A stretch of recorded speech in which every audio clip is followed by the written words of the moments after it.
Il appelle tous les croyants à agir pour briser la culture du silence dans l'Église catholique à travers le monde. Et bonsoir Alexandre de Kermadec. Merci d'être avec nous. Vous êtes membre de Catho Voice. Est-ce que le discours du pape François, qui exprime sa honte, qui exprime sa souffrance, est de nature à calmer la colère des fidèles qui pensent que l'Église n'en fait pas assez pour lutter contre la pédophilie? Alors, quand on prend la mesure des faits qui sont avérés actuellement, évidemment ce n'est pas assez. Mais il est extrêmement important de parler de cette honte que toute l'Église porte actuellement. Ce sont des scandales d'une ampleur sans précédent. On est en train de parler d'une crise qui est probablement la plus grande crise que l'Église moderne traverse. Il est normal d'avoir des paroles fortes. Et le Saint-Père, dans sa lettre, a des paroles fortes. Et il le dit aussi, il est face à l'impuissance de ses propres paroles lorsqu'il dit que rien de ce qui pourrait être fait, demander pardon ou demander réparation ne sera suffisant. Et ça ne sera jamais suffisant. Donc derrière, bien sûr, ça ne veut pas dire qu'il n'y a pas d'acte, mais il est extrêmement important déjà de poser des termes forts. Le pape François a posé des termes forts, son prédécesseur avant lui, Benoît XVI, justement face à l'Église d'Irlande, avait posé des termes à peu près de la même ampleur. C'est extrêmement important de marquer ce désaccord profond de l'Église face à ces abus sexuels qui sont d'une ignominie sans précédent. Pour l'heure, ça reste que des mots. On a appris que le pape avait rencontré 8 victimes irlandaises d'abus commis par les ecclésiastiques.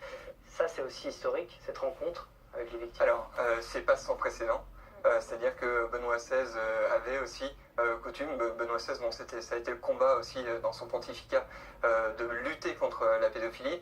Son combat, en fait, c'était surtout de faire en sorte que ces victimes soient écoutées.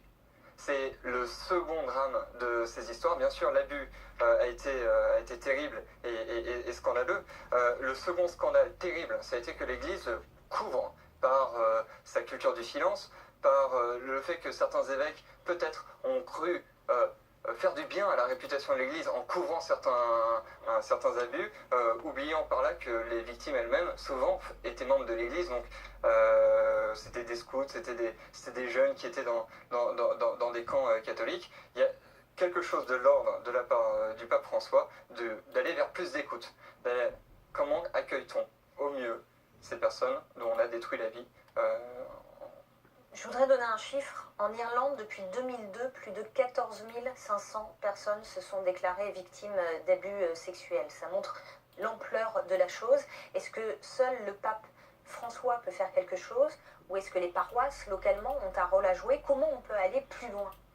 Alors, il y a énormément de choses qui ont été faites. Encore une fois, elles ne seront jamais suffisantes, mais déjà, c'est très important de voir ce qui a été fait. Et quand vous dites elles ne seront jamais suffisantes, ça veut dire que le problème ne sera jamais éradiqué?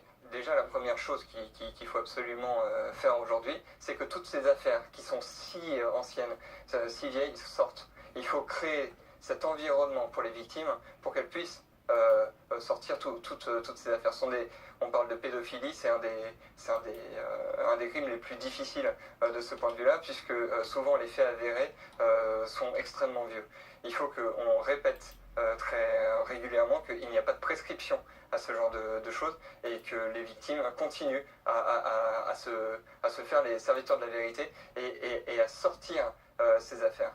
Si je vous comprends bien, le vrai problème, enfin, l'un des gros problèmes, c'est la culture du silence au sein de l'Église. Exactement. D'ailleurs, donc le pape François, lui, va donner des directives qui vont être ensuite appliquées localement. Si on prend en France, une lettre de la Conférence des évêques de France en 2016 donc donnait plusieurs niveaux de réflexion. Le premier au niveau national, c'était une commission de laïcs.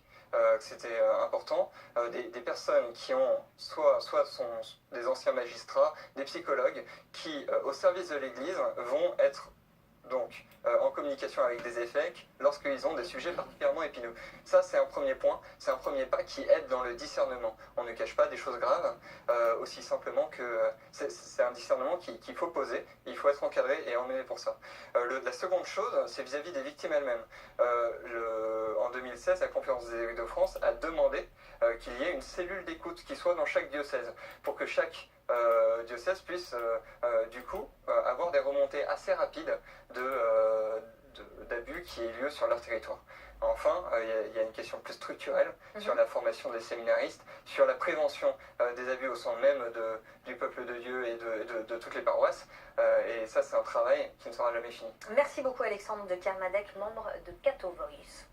Après le déraillement d'un TGV hier à l'entrée de la gare Saint-Charles à Marseille, la SNCF annonce